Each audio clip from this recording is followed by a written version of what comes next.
Pendant la Seconde Guerre mondiale, 1939-1945, le monde s'est trouvé dans un conflit aux dimensions inouïes. Cette guerre mondiale a fondamentalement transformé la politique mondiale et a touché des milliards de personnes. Dans cette vidéo, vous découvrirez comment ce plus grand conflit de l'histoire s'est déroulé. Des débuts foudroyants jusqu'à la fin douce amère, et vous plongerez dans la réalité quotidienne de ceux qui l'ont vécu. Le début de la guerre fut choquant par sa rapidité. Le 1er septembre 1939, l'Allemagne nazie attaqua la Pologne par la guerre éclair, Blitzkrieg, et la conquit en quelques semaines. Peu après, d'autres puissances de l'Axe se joignirent au combat, l'Italie et le Japon, et le conflit s'étendit à l'Europe, l'Afrique et l'Asie. En 1940, la France tomba et la Grande-Bretagne resta seule face à Hitler. Londres subit des bombardements dévastateurs connus sous le nom de Blitz, pendant lesquels les civils passaient leur nuit dans les abris tandis que les bombes sifflaient. En 1941, les États-Unis entrèrent aussi en guerre après que le Japon eut attaqué la base américaine de Pearl Harbor. La guerre devint ainsi véritablement mondiale et toucha plus de 50 pays.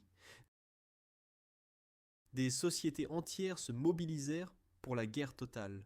L'industrie produisait massivement des armes, la nourriture était rationnée, et les femmes prirent place dans les usines à la place des hommes qui étaient partis au front. Il semblait que rien ne pourrait arrêter Hitler, mais nous révélerons bientôt quand le tournant eut lieu. Les puissances de l'Axe contrôlaient certes encore de vastes territoires, mais leur progression s'arrêta en 1942. Sur le front oriental, les Allemands, après l'attaque de l'Union soviétique à l'été 1941, progressèrent d'abord profondément à l'intérieur du territoire. Mais l'hiver cruel et la résistance soviétique les arrêtèrent devant Moscou. Nous révélerons bientôt à quel point les conditions sur le front étaient désespérées, ce qui changea le cours de la guerre. En hiver 1942-43 fit rage la bataille de Stalingrad. Selon le journal d'un sous-officier allemand, les soldats y souffraient de la faim et du froid, de la neige, partout, rien que de la neige. Un pain pour 7 hommes, un morceau de pain moisi est un vrai délice. Après des mois d'encerclement, toute la 6e armée allemande capitula. Cette défaite écrasante des Allemands, avec la victoire de la marine américaine sur les Japonais à la bataille de Midway, marqua un tournant décisif. L'initiative passa aux Alliés, qui commencèrent à libérer les territoires occupés.